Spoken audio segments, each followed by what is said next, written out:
Jadi topik kita malam ini kita bahas tentang nafsun wahidah. Ya, ini penting.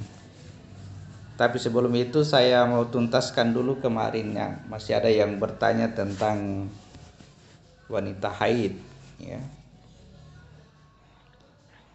Dia membuka ayat di surat Al-Baqarah ayat 222. Coba dilihat. Bismillahirrahmanirrahim. Dan mereka menanyakan kepadamu Muhammad tentang haid. Katakanlah itu adalah sesuatu yang kotor. Qul huwa adza. Karena itu jauhilah istri pada waktu haid. Dan jangan kamu dekati mereka sebelum mereka suci. Apabila mereka telah suci, campurilah mereka sesuai dengan apa yang diperintahkan Allah kepadamu. Sungguh Allah menyukai orang yang bertobat dan menyukai orang yang mensucikan diri.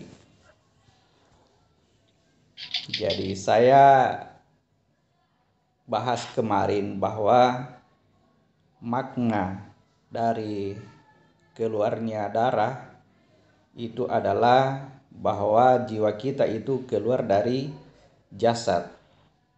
Ya, itu yang kita pahami kemarin ya.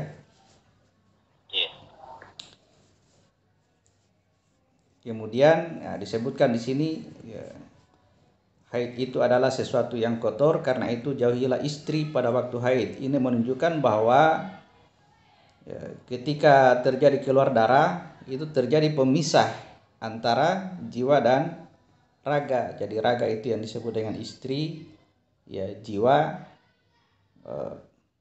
bermakna laki-laki atau suami. Jadi ketika wanita haid berarti keluar darah, itu berarti ada perpisahan. Bisa apa ya? Antara jasad dengan jiwa. Dalam hal ini jiwa keluar dari jasad. Itu yang disebut jauhilah istri. Kemudian dia katakan jangan kamu dekati mereka sebelum mereka suci. Artinya ya, ketika masih kondisi darah keluar, ya itu sangat sulit untuk bisa menyatu kembali antara jasad dengan jiwa. Ya, sangat sulit dalam artian ya nanti setelah wanita suci bersuci baru terjadi lagi penyatuan. Jadi selama keluar haid berarti jiwa meninggalkan jasad. Begitu selesai haid berarti jiwa masuk kembali kepada jasad. Dan itulah yang disebut dengan bertobat. Jadi seperti yang saya katakan kemarin, jasad inilah yang merupakan fasilitas bagi kita untuk bertobat. Dalam artian ketika kita telah menerima amanah berupa jasad, disitulah maksudnya bahwa kita jatuh ke lembah dosa. Ya.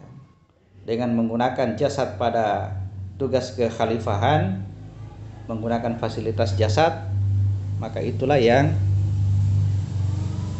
menjadikan dosa-dosa kita diampuni, atau semua yang cacat pada diri kita itu disembuhkan, disempurnakan dengan menggunakan fasilitas jasad untuk menyatakan asma-asma Allah.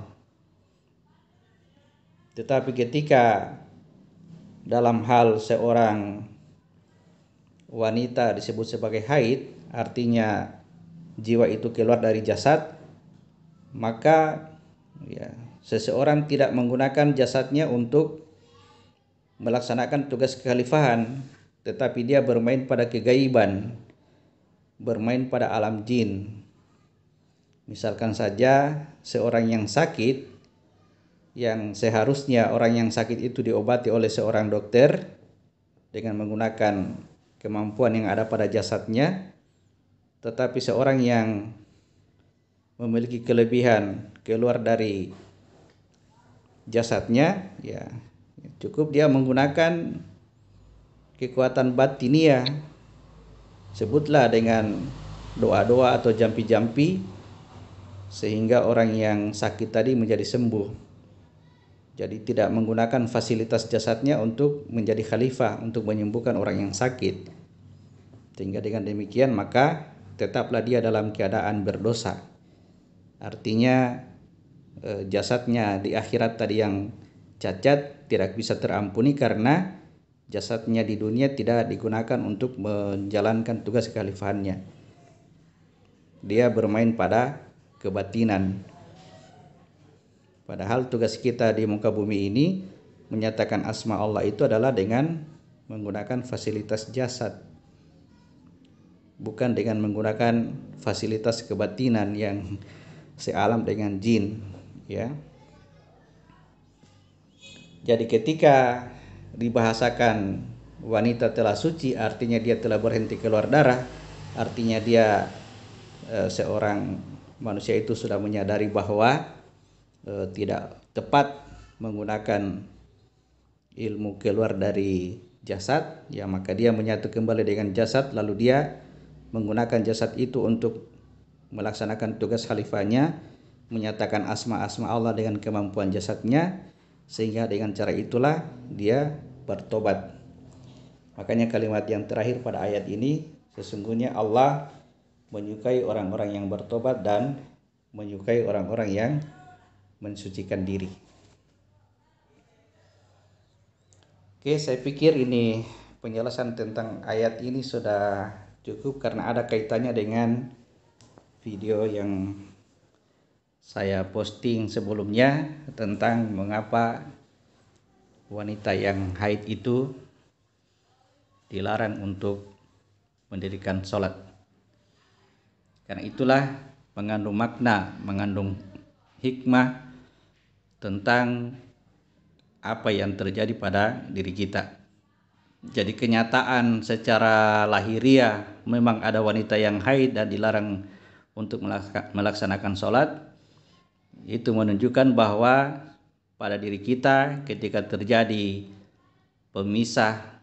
pemisahan diri antara jasad dengan jiwa, lalu jiwa itu berada di luar jasad, maka ini yang tidak memungkinkan bagi kita untuk bisa sholat atau bisa mi'raj. Karena mi'raj itu selain masuk ke wilayah jin, ya kita harus masuk ke wilayah malaikat dan sampai kepada wilayah rahasia. Fasilitas ini hanya bisa dilakukan di dalam jasad.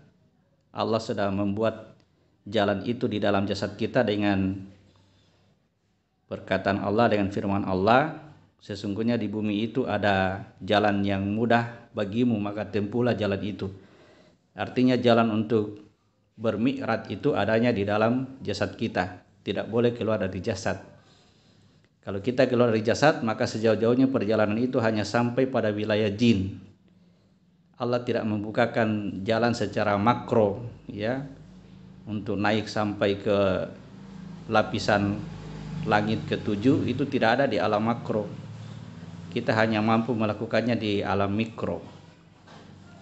Kalau di dalam perjalanan mikro kita sudah mampu menembus sampai 7 lapis langit, sampai ke Sidratil Muntaha dan bahkan sampai ke Ars, maka lalu kemudian Allah akan memperjalankan seorang hamba menurut perjalanan itu pada wilayah kekuasaannya Allah, dalam hal ini wilayah makronya Allah.